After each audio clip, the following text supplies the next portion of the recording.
पर्यावरण हमारे जीन को नहीं बदलता, लेकिन उसके काम करने के तरीके को जरूर बदलता है।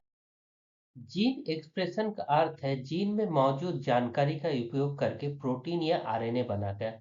हालांकि किसी भी जीव का डीएनए ज्यादातर सेम रहता है, लेकिन एनवायरनमेंट के बदलने से जीन एक्सप्रेशन में काफी बदलाव आ सकते हैं।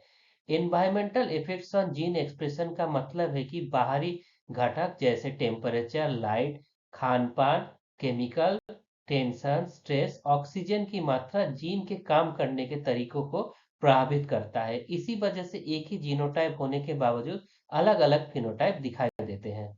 मेंटल के इफेक्ट का अगर जीवों पे बात किया जाए, तो सबसे पहले पौधों में देखा जाता है।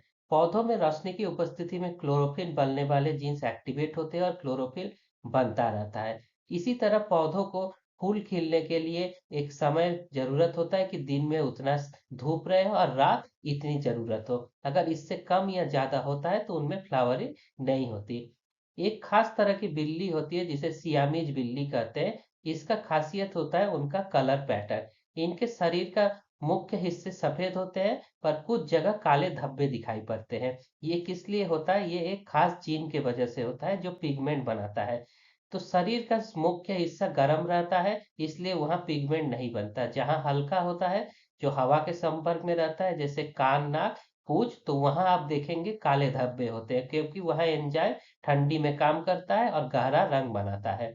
इसी तरह अगर बीज की बात किया जाए, तो बीज के जो लार्वा होते हैं उसमें सभी को रॉयल जेली मिलता है। लेकिन धीरे धीरे रॉयल जेली मिलना बंद होता है। तो जिनको रॉयल जेली नहीं मिलता वो वर्किंग बीज बनते हैं, और जिनको सही से हनी मिलता रहता है, रॉयल जेली, वो डायरेक्ट क्वीन बनते हैं जिनमें अंडाशय का विकास होता है। इसी तरह मछलियों में देखा जाता है कि अगर उसको टॉक्सिन या केमिकल माध्यम में ज्यादा वो रहे, तो उसमें उसके एंडोक्राइन सिस्टम डिसरप्ट हो जाते हैं।